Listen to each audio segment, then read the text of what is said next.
When we set really specific goals, there is so much room for us to fail, for things to just not go as planned, or for us to feel like we need to change our goals because the original ones just don't feel right anymore. And I'm not saying you can never set goals or that goals have absolutely no merit or no value. I'm just proposing that there is something that you can set before you set any form of goals, and something that can be there to be a higher level of those goals, and something that can guide what goals you set, and something that can feel good to you throughout an entire year without you having to change them over and over again because what you set 3 or 6 months ago just doesn't feel aligned anymore. So instead of setting yourself up for failure or feeling limited and restricted, or even really just pushed, what if you had a guiding light, a direction that showed you the way towards the most aligned version of you, without limiting you, without pushing you to work harder, without failure even being an option? That is what this video is all about. It's about the divine power of setting intentions. Hi there, I'm Antonie, and I talk about self-development for women and how to create a more empowered and energized life that you love. So if that sounds like something for you, then make sure to click that subscribe button and join the community. So I am really excited about this video because it's something that has been super powerful and valuable to me. And it's also something that I wasn't really ever taught by any mentors or anything. It's something that I developed on my own, and again, something that has been super helpful. And I'm just really excited to get to share it with you today. So to get us started, I guess we should cover what really are intentions and why should you even set them. So intentions are a lot like goals, but they are way more open-ended and they're never really meant to be achieved. They're not meant to be ticked off your list. They're not meant to be something that you've completed. They're meant to be a guide and a direction. And an intention focuses way more on the process, on the journey, than it focuses on the end result and the outcome. Which means it has a way more feminine view or approach to it, as opposed to the goals, which have a way more masculine approach to it, that are focused way more on the outcome rather than the process. And if you're a predominantly feminine woman, focusing on something that gives you more alignment with that feminine energy within you will feel a lot better and will allow you to have a way more fulfilled and energized and empowered life. Because especially for us as women, focusing only on goals and results and achievements doesn't fulfill us. It doesn't bring us that feeling of wholeness that we are seeking. And therefore, focusing on things that can provide us with a direction and lead us towards a more aligned version of ourselves while also feeling fulfilled in the process is going to feel that much better. And it's going to bring you way more success because you can bring that feel-good energy into everything that you do and do it 10 times better. So to give you an example, a goal could look like to get into shape by completing minimum 10,000 steps a day for the next 3 months. And with that, you have a specific outcome that you're looking for, you have the specifics that you're doing, you have a lot of numbers, and the goal is time-bound, meaning the next 3 months. An example of an intention could be to support my body's needs through love, nutrition, and movement. So you see how there's not really any time that you can say, I've achieved that, I've ticked that off my list. But because it's so much more open-ended, you can never really go wrong with it. So you might be wondering, why should you have that freedom and compassion to know that you can't go wrong with it? Why shouldn't you have those really specific metrics to keep yourself in line? And my view on that is that we already have so many things in our lives that are focused way more on the outcome than it is on the process. We get celebrated if we've achieved results, and that's what we're focusing on. It doesn't really matter how you felt doing it or if you got completely exhausted doing it, as long as you got the results. And we have enough of that in our lives. We don't need more of that. And on top of that, when we only focus on the end result, on the destination, there are so many times that we set a goal, we work really hard to get there, we push ourselves, we actually accomplish the goal, but then we don't feel good. We don't feel as good as we thought we would feel, and our instant response is, I guess I have to set a bigger goal, and then I'll be happy. And no surprise, most often we don't feel any happier when we get to that higher result. So instead of that hustle, instead of pushing ourselves to something that doesn't end up rewarding us internally in the end after all, what if you had something that was guiding you towards a more aligned version of you, without putting you down and making you feel inadequate or making you feel like a failure in the process? And just a really quick point, if you're thinking that, oh my god, I don't know if I could do this, goals are really, really important, I need to achieve, then don't worry, because I personally still set goals. I set 1 to 3 goals every month, and when I plan my day, I still set a priority task and bonus tasks. So it's not like I never achieve anything or like I never focus on accomplishments or goals. It's just that the intentions guide those goals. They guide where I'm going, and on top of that, they allow me to feel good in the process. And they allow me to set goals that are actually aligned and that are actually bringing me towards where I want to go, as opposed to just setting a bunch of goals that I think I need to be setting, but I don't even know why. So like I mentioned earlier, intentions are meant to be lighthouses that guide you towards what is aligned for you. So even though you'll probably still get caught up in the busyness of the day and you'll get caught up with work or whatever it is that you're doing, but the intentions are there to bring you back, to steer you towards what feels good for you and to what's really important to you. And on top of that, intentions show up as a lighthouse whenever you're faced with a decision. So just as an example, one of my intentions that I set for the past year was to heal my whole self. And sometimes whenever I was ready to have dinner, I would be faced with a bit of a dilemma on whether I wanted to stick with the plan and have a home-cooked meal or if I wanted to do a takeout option. And whenever I felt like I really just couldn't make a decision, I would think about my intention and how it was about healing my whole self.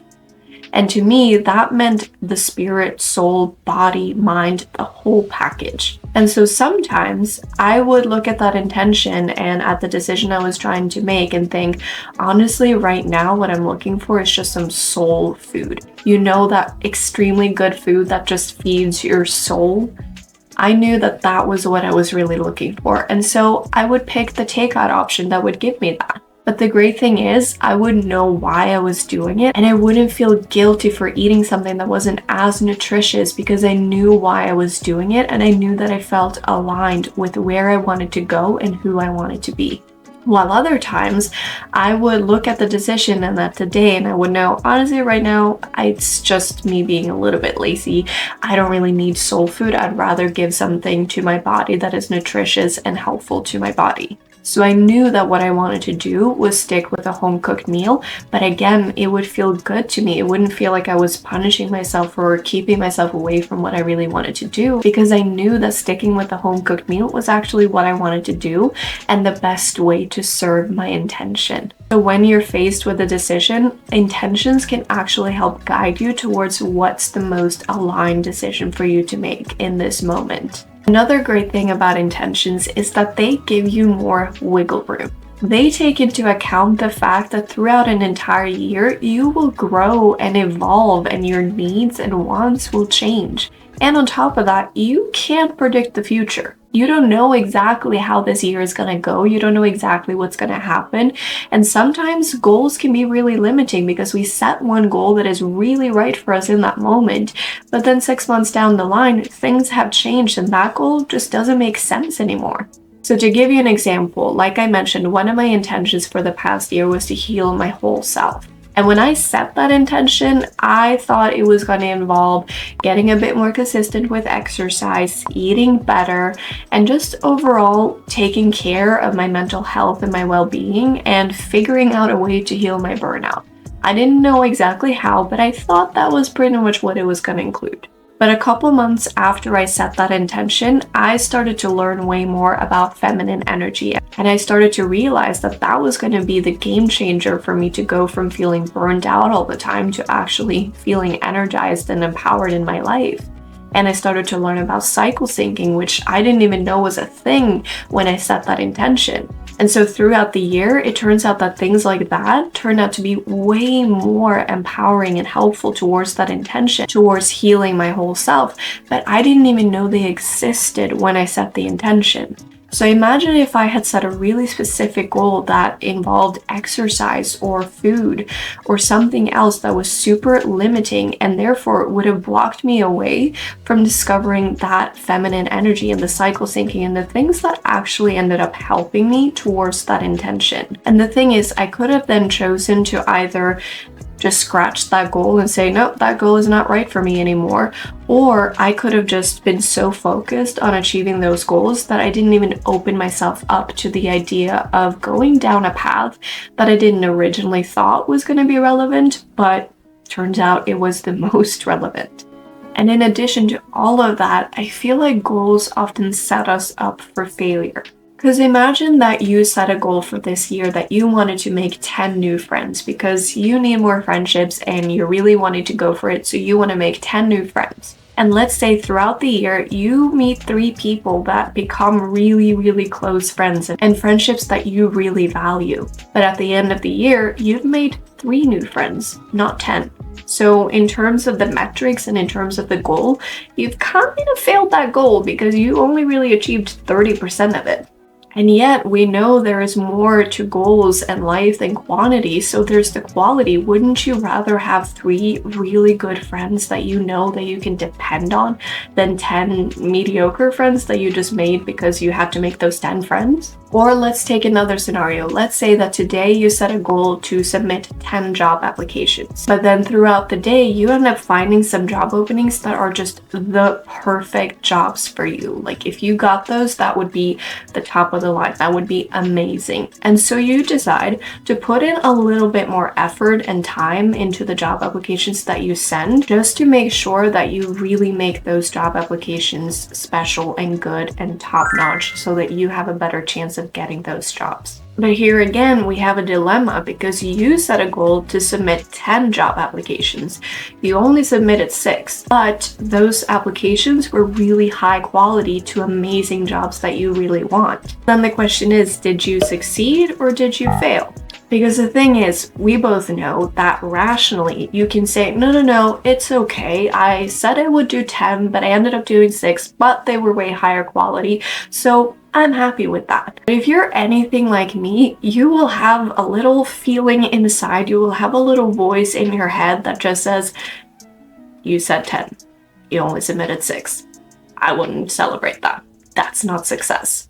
And you would feel shitty about it. Even though somewhere deeper down, you know that you can feel successful about this. You know that you deserve to feel accomplished over submitting those amazing applications, even though there were fewer than you originally said. But because that little voice pops up, you don't end up feeling good. You don't end up feeling successful. You end up feeling like you kind of failed. And that is something you would not feel with intentions. And the great thing about not having to feel like a failure all the time is that you can bring actual high energy, high vibe energy into what you do, as opposed to just dragging yourself down and bringing that low energy into everything that you do and into the people that you interact with and into the way that you show up in your own life. So now that I hope that I've at least intrigued you when it comes to setting intentions, the questions are, how do you even set intentions? When do you set them? And what do they even really look like? So what I recommend is setting intentions for the year. So at the beginning of the new year or at the end of the previous year, you set intentions that are meant to guide you for the upcoming year. And I recommend setting 3 intentions. Definitely don't set any more because you want to be focused on what's really important rather than having a million things and then not really making any progress in any areas. And I would also think of it as having the number one being the one that you know is the most important to you, just so that again, you know what's really important, what you really need to focus on. And then you have the other two intentions that are also important, but you kind of know that the first one is the most important. It's the top priority. And when you create these intentions for the year, I would start out by brainstorming some different buckets or areas of your life or categories that you would like to improve in. So what areas of your life would you most like to see progress in for the next year? What areas do you feel like could need a bit more intention? What are some things you want or need more of in your life? And after you've brainstormed, you just write it down on a paper, for example, and you brainstorm all the different categories. You look at them and you choose the top three. The three ones that are the most important, the ones that are going to bring you from this version of you to the next level version of you. And just a little pro tip here, I really recommend that once you have your intentions for the year, you focus on writing them out almost every day. So every day that you sit down and plan your day, which I hope is pretty frequently, I would recommend that. You start your planning practice with just writing down your three intentions for the year. That way you can keep them fresh in your mind and keep bringing attention and awareness to them so that they don't turn out to be something that you just wrote down at the beginning of the year but you forgot 3 months later. Once you have the intentions that you've set for the year, I also really recommend creating an intention for each day, or at least each day that you plan your day, which for me is usually about 4 or 5 days a week. And that intention is something that I write down before I really lay out my day. So before I set what tasks I have or what kind of schedule I have, I want to create the intention to guide me for that day, to be my direction and lighthouse for that day. And it's based on what I need and what I feel like is most important for me that day. And you can kind of think of the intention as a bit of a reminder of what you need today, what kind of support you need, where is it that your most aligned self is, and where is it that you want to go. That intention serves as an overall reminder. And like I mentioned earlier, a lot of times throughout the day, we get caught up in our busyness, and that's okay. But when you then step away from your laptop to run to the bathroom or have lunch, then you can bring awareness to that intention again and realize, okay, what's my intention for today? And bring yourself back to your center, back to a place of acting from alignment and from a place of intention and purpose, rather than just being on the rat race or being on autopilot throughout the entire day. Which is why I also just really want to mention another little pro tip.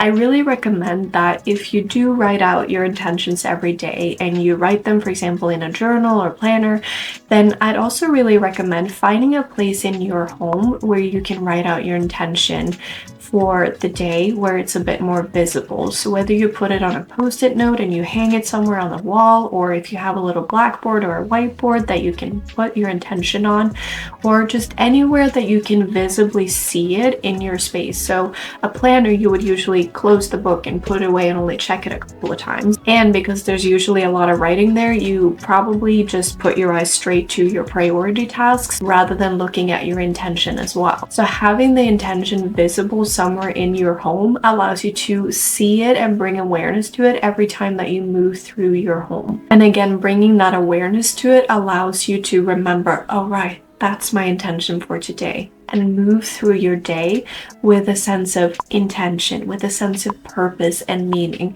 rather than just being on autopilot and not really even knowing where you're at. And just really important, remember that your intentions are not goals. They are not meant to be ticked off. They are not meant to be achieved. They are not meant to be something that you can say, oh yeah, I've finished with my intention for today. They give you a sense of direction, and honestly, they give you a sense of compassion towards yourself. So to make this really clear, I want to show you some examples of what intentions can really look like. So I looked through my journal for the past couple of months and found a few different examples of intentions that I have set for my day. So a few examples of intentions could be to trust in the process, to believe in how blessed I am, to love myself for who I truly am, to nurture myself and my body, to give my body the time it needs, to take the day one step at a time, to trust my intuition, to fulfill my highest self, to focus on what brings joy and love into my life. Do you see how those don't really push you? They don't really set really strict expectations for you. And they also can't really be ticked off like a goal or a task. And do you feel how they are compassionate, supportive, and loving? And by being so, they are empowering. So imagine if you can start your new year feeling like that, feeling like you have something that understands and supports you and therefore empowers you, that brings you a sense of direction to knowing what's the most aligned decision to make, what's the most aligned way for me to move through this day. So letting go of the idea of New Year's resolutions or high performance goals allows you to do just that. And I just want to add a little tip in case you feel like you are sold on intentions and you really want to start creating some, but you're still feeling a little bit stuck and struggling with what your intentions would even be and what kind of areas you would focus on. Then I'd really recommend checking out this book. It's called The Desire Map by Danielle Laporte, if I'm saying that right. And it's not a book that is about intention specifically, but it is about creating goals with soul. So she focuses a lot about how you want to feel and knowing how you want to feel before you set your goals. And so I feel like a lot of the content that she talks about could be really, really valuable for you if you're struggling with what kind of intentions you want to set and just how to get started. So if you've been struggling with goal setting and just been looking for a new option, I really hope this video brought you some value. And I really hope that you will consider creating intentions for your new year. And if this video felt valuable to you, then I hope you will click that like button and let me know. Make sure to click that subscribe button so that you don't miss out on any new videos. And in the meantime, check out these videos.